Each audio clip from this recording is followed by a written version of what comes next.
Hi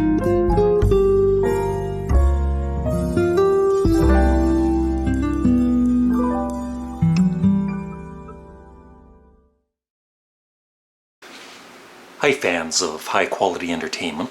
I would like to thank anyone that commented on my recent top 10 loved classic rock albums I can't get into. It's had quite a few views, and I just posted it recently. I think it has over 6,000 views and a lot of comments. So thank you. And I just did want to say that, you know, I have an opinion on music, as does everybody out there. One of the people that commented on the video said, everyone is entitled to their own opinion, but once he got to the Who's Quadrophenia, I stopped watching. Sorry, can't do it. And then another person wrote, replied to this person saying, yeah, that one hurt me, but then the next one was Exile on Main Street and my heart broke, LOL. My two favorite artists in a row. Yeah. I'm not trying to hurt anybody. Like, this is just, you know, we're having fun talking about music, so you can disagree with me, but just, you know, don't be hurt and don't be rude in the comment sections below. Now, some people are going to agree with me on these, and some people are going to disagree with me. That's what music is all about. So I have picked 10 albums from my CD collection that I feel, actually I don't feel, I know, are underrated, at least to me, because I love all of these albums. And the ratings that I've got are from rateyourmusic.com, where a lot of music fans rate and review the music that they listen to. So I've got ratings for all of these albums, and I made sure all of the ratings were now on Rate Your Music. The top level is a 5. So all of these albums are under 3 for a rating. They're 2 point whatever. And you know, just in general, they're not loved by most fans of these artists. But I'm not saying they don't have their fans, because I'm one of them. Number 10 is the first Doors album without Jim Morrison. Now, is Other Voices as good as the Doors albums with Jim Morrison? No. But is it a bad album? No. I actually really enjoy it. So on Rate Your Music, it had a 2.55 rating, and one of the comments said, gets a point for Tightrope Ride, but really, they should have dropped the Doors tag when Morrison croaked. This is bad. Now, I'm not going to argue about they should have maybe dropped the Doors tag, but the music itself is good. I really enjoy this album. In the Eye of the Sun, Varieties of the Spice of Life, Ships with Sails is excellent. Tightrope Ride is definitely, for me, the best song on the album. I'm Horny, I'm Stoned. I really couldn't see Jim Morrison singing that. Hang On to Your Life, Wandering Musician. I mean, the vocals, of course, aren't always great. Sometimes they're even, dare I say, bad. But overall, the music is really, really good. It's the Doors, right? And so I think it's an underrated album, and I enjoy it. This one, Full Circle, not as much. So these are ranked from my least favorite of these, what I feel are underrated albums, to number 1, which is my favorite underrated album. So number 2 is probably my favorite American band. For me, they never released a bad studio album, but you might disagree. This one is probably I think it is their worst rated. It's got a 2.84. It is Club Ninja. It's definitely not one of their best albums, but it's still a good album. I really enjoy it. So yeah, it had a 2.84 ranking on Rate Your Music, and a short review says, Perfect Water and White Flags almost make this album worth getting. The rest of the album is crap. Album artwork is cool also. Yeah, the only song that I really don't like is Make Rock Not War, because it's pretty silly. But the rest of it is good. Very good, actually. The production, of course, it's from the 80s, so, you know, it's an 80s production. Now, number 8, I am hoping it's, I believe it's going to be remixed or remastered later this year. It is John and Yoko's Sometime in New York City, which has a 2.77 rating. There's a reason why not many Lennon fans know this one. It's forgotten because it is extremely outdated, with every song completely focusing on some 70s political happening. But this isn't the type of political stuff Lennon was good at. The songwriting here is decent, but not great. Yoko shines more on this one than Lennon does, actually. And I actually agree with his review that I actually love the Yoko Ono songs on this more than the Lennon songs. We're All Water is my favorite song on the album. Sisters Oh Sisters. But, you know, the songs by John are still really good. I like them. John Sinclair, The Luck of the Irish, Attica State. Of course, New York City rocks. It's great. Sunday, Bloody Sunday. So yeah, I see why it's not as loved as other John Lennon albums, and I understand that. But just for me, I enjoy the album. I don't enjoy the live jam as much as disc 1, the studio stuff, even though I'm a big Zappa fan. But overall, I really, really like Sometime in New York City. So that's number 8.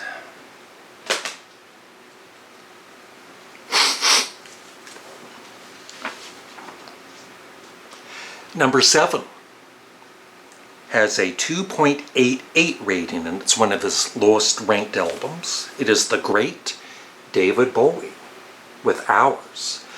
So when I bought this, and I was doing the ranking and review of all of his albums, and I played it a couple of times, and I was reading, you know, comments online at Rate Your Music and all that, and they were saying it was boring and dull and slow, and I kind of agreed with them.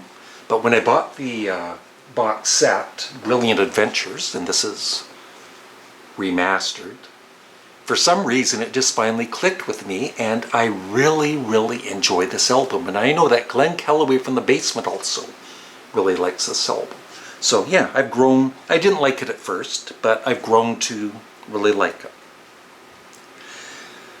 So the review says, the instrumental track Brilliant Adventure is the only thing off of here I'd bother listening to twice.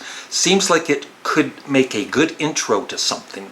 The rest of the album is generic, throwaway crap. But I'm sorry, but for me, David Bowie never made a bad album. So I really do like this one. And I forgot to mention on the Sometime in New York City part, when this person goes on about it's forgotten because it is extremely outdated. I've mentioned this before. I don't understand why people say, oh, that album is dated. It was recorded in the 70s, and you know, the songs are about politics in the early 70s, so I don't understand why, you know, they made it for that time period. So you're listening back in time to the early 70s. So just for me personally, I don't consider any album dated. Don't get me mad. Okay. Now number 6. Once again, I understand some of the fans of this artist not liking this album, because there's some albums of his that I don't like and other fans do like. You know, it's just everybody's musical preferences. But I will say, and this just squeezed into below 3, It's a 2.99 rating. Frank Zappa's The Man from Utopia. I didn't care for this much when I first bought it, and I thought it was okay, I guess. But through the years, I've grown to actually really, really love this album. The instrumental We Are Not Alone is one of my favorite Zappa instrumentals. Cocaine Decisions. The radio was broken. That was a really annoying song. But in time I grew to actually really love it. But yeah.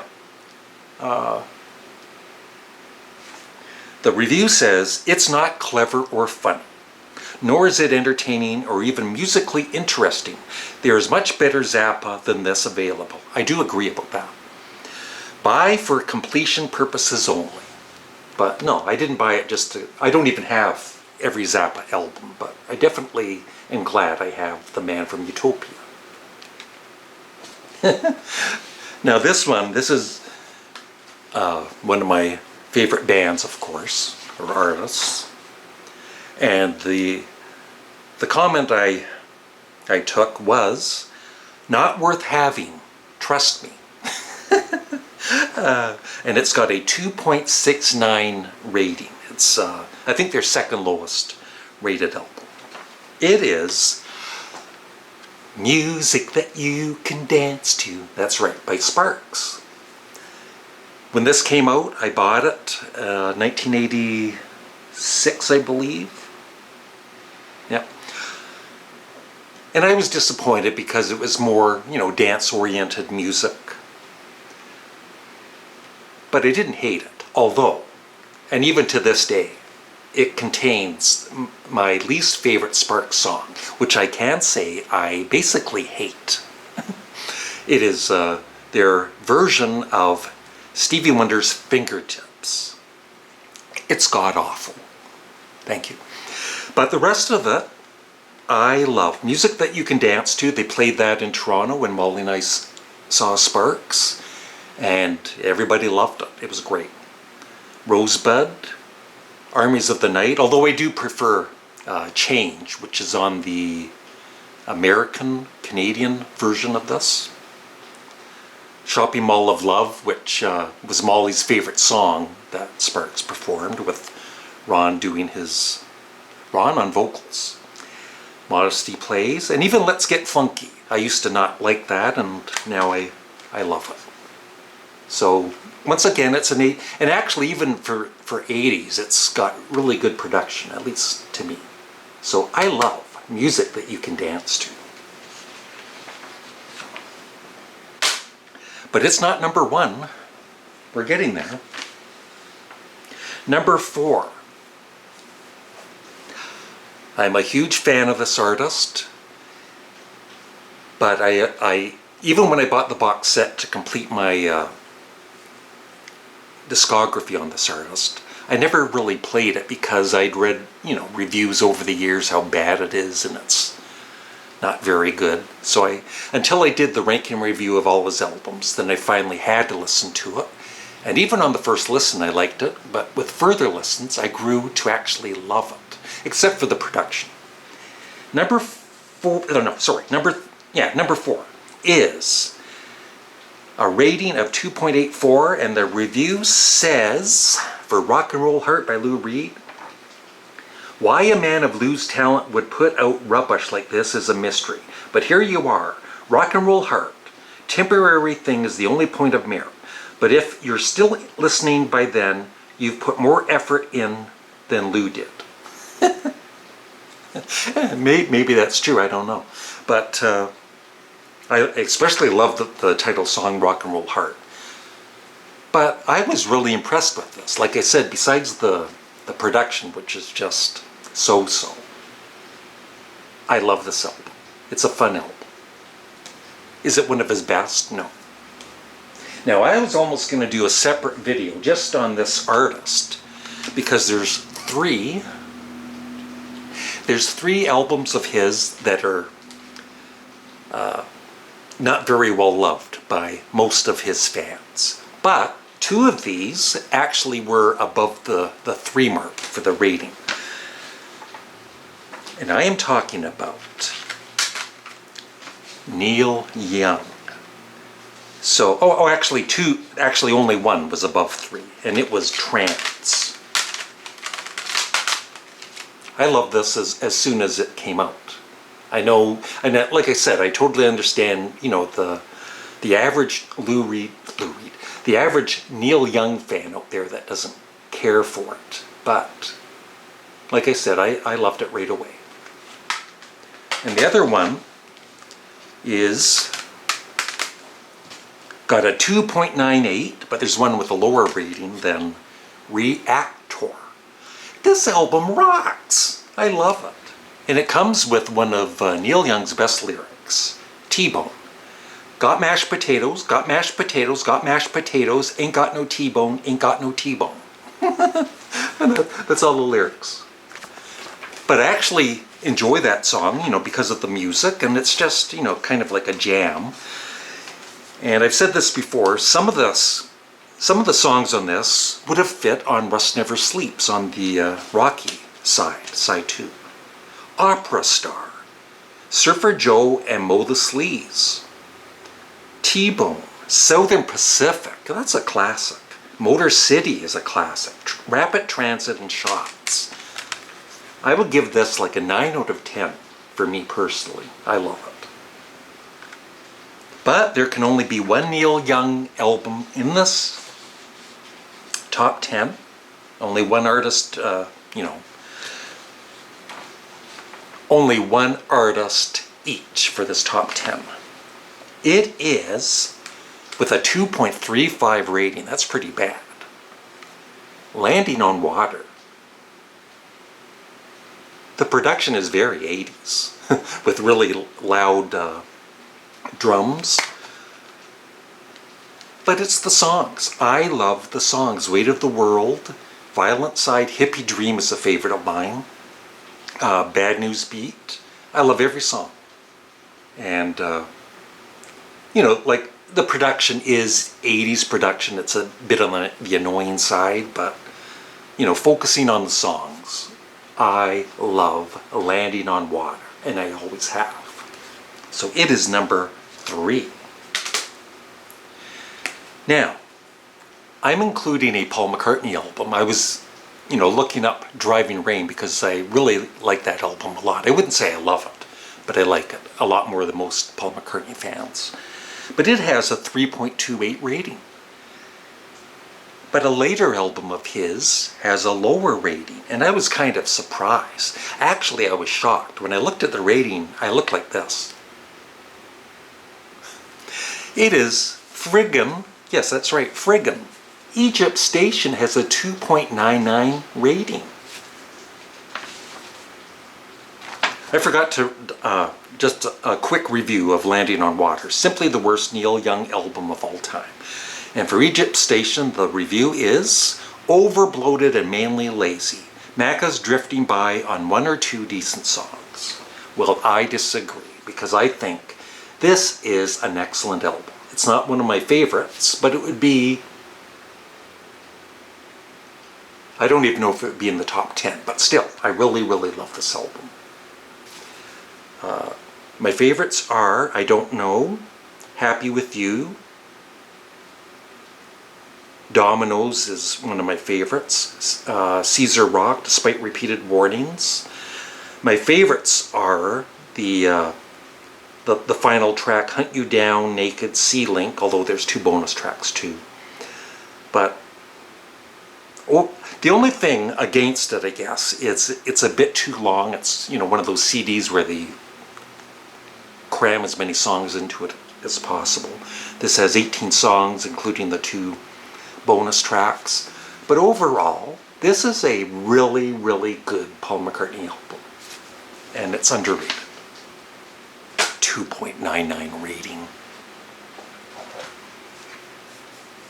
I did want to also put this in my ratings, but it's only a top 10. But once again, Black Sabbath, Never Say Die, it was below 3. So I really love this album, especially side 1. Never Say Die, Johnny Blade, Junior's Eyes, and A Hard Road. Side 2 is probably my least favorite side of all the Black Sabbath Ozzy albums. But still, it's good. But it's not in the top 10. Number 1 is an album I've always loved. And I saw them on tour for this album. And it has a 2.93 rating. And it is, you know, for most fans of this band, it usually gets pretty bad reviews overall. I'm not saying it doesn't have its fans like me though. I have always loved Tormato by Yes. This is where Yes started to go horribly wrong. Wakeman's keyboard sounds are pure crap, as are the songs, especially the obnoxious "Don't Kill the Whale." Arg! Don't throw tomatoes at Tormato. Yeah, I've always loved the album. Even you know, Rick Wakeman's keyboards aren't my favorite on this album, but overall, like I said, I love it. Future Times, Rejoice, Don't Kill the Whale. I even love the really cheesy, I know it's cheesy, Circus of Heaven. I think it's a beautiful song, and it has John Anderson's son doing a little cute cameo. I really enjoy it. Onward is gorgeous, written by Chris Squire. I love this album. I would give this album a 10 out of 10. So it's my number 1 of underrated albums. So there you go.